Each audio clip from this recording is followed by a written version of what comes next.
আসসালামু আলাইকুম। ঠিক এই জায়গাটায় নিচে ছোট্ট করে একটা জায়গায় পানি দিয়ে লাউয়ের বীজ দেওয়া হয়েছিল এবং তারপর একটা ওঠার জন্য একটা একটা লাঠি দেওয়া হয়েছিল। সেই লাঠি বেয়ে লাউ শাক উঠে দেখেন আমাদের এই যে এই চালা, এটা একেবারে ভরে গেছে। তো ওয়েদারটা আলহামদুলিল্লাহ খুবই ভালো।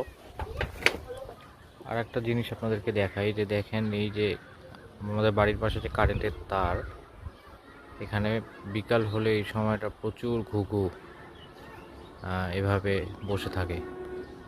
ওদের জন্য এটা মোটামুটি একটা অভয়ারণ্য।